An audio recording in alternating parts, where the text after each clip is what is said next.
So over the weekend, from what I've learned, Mraz, it was Father's Day yesterday. You had to travel very far to travel to your dad's house, 6 doors away at the end of the block. I had to travel 2 hours. You were going to walk down the block to see your dad. And suddenly, when does your Pomeranian Jay end up having what you believe is a mini stroke? Well, smart Alec.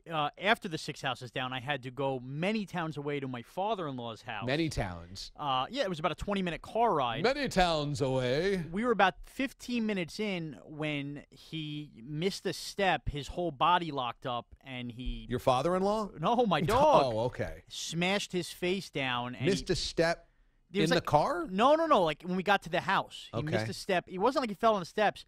He had this happen like 3 months ago, and we said to keep an eye on it. Legs locked up, and basically had a neurological situation that they are basically saying was a mini stroke. That's scary. It is very scary. My wife was a mess, worried, sick about him. Yeah. We tried to comfort him, thought he was going to be okay. About 3 minutes later, same thing happened to him, and he just froze, looked at us like a blank stare, and I was very scared. Old Uncle Shawnee got a little emotional. I thought this might be it. Wow. Is Jay old? He's 13 years old. Okay. So they say a Pomeranian can live to like 17. So, but we're in approach, he's good, but be ready territory, So, yeah. So now it's a Sunday. It's Father's Day. You can't bring him to the regular vet. You have no choice. There's like 2 of these that exist on Long Island to bring him to the 24/7 emergency vet, which is essentially like going to the regular emergency room for humans, but this is for any kind of animal. And all sorts of people are in here on a Sunday. Any kind of animal. Now, at 13 years old, if we do the math, and it's 7 years per human year in dog years, 70 years times 13 is 91. It's almost like Jay Pomeranian's 91 years old. Heck of a life. Good for him. 91. So Mraz steps into the always interesting animal ER.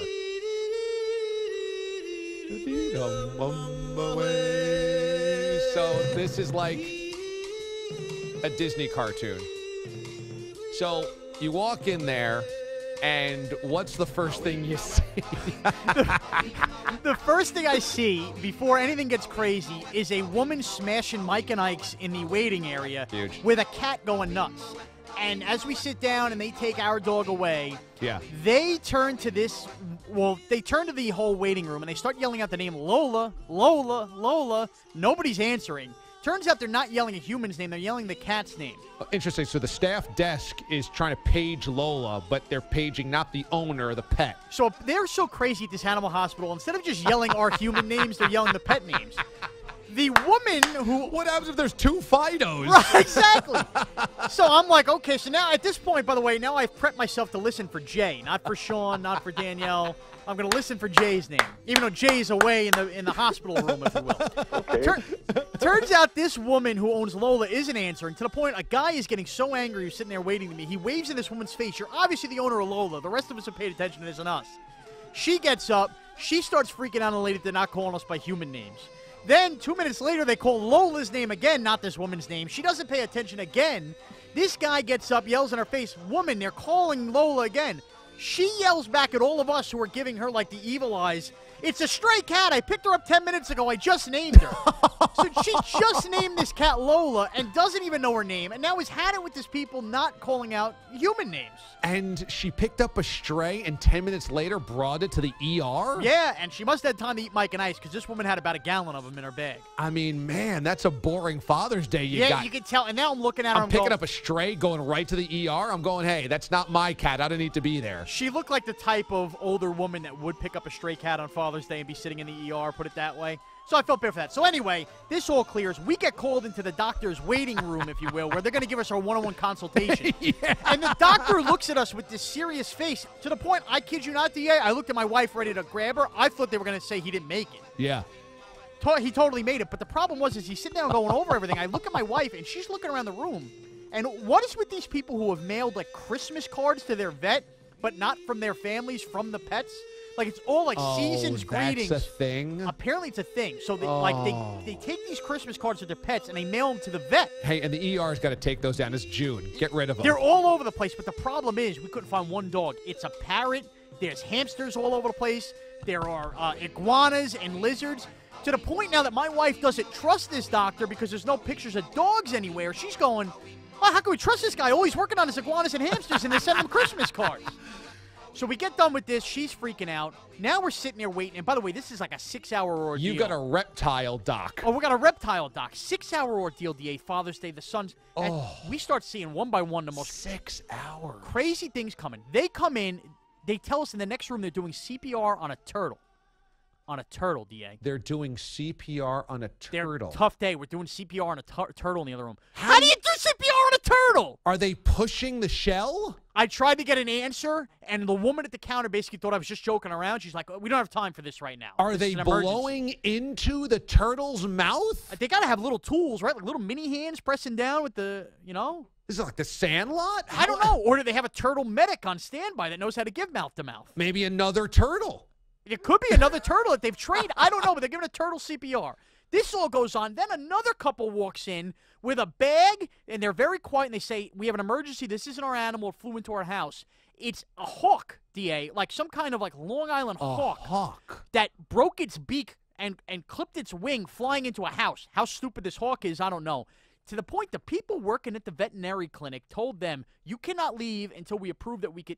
They started paging people, calling it a wildlife emergency.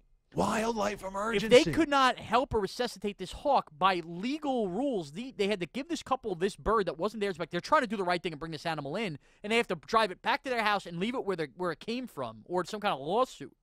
So which just tells you, which would sway me from ever trying to help an animal that I don't know. Yeah, because then you're stuck with it. It's stuck with it. So now I got a hawk basically half flapping around in a bag in front of me. You got a hawk in a bag. You got a turtle getting CPR. Don't know if he made it either. And you're...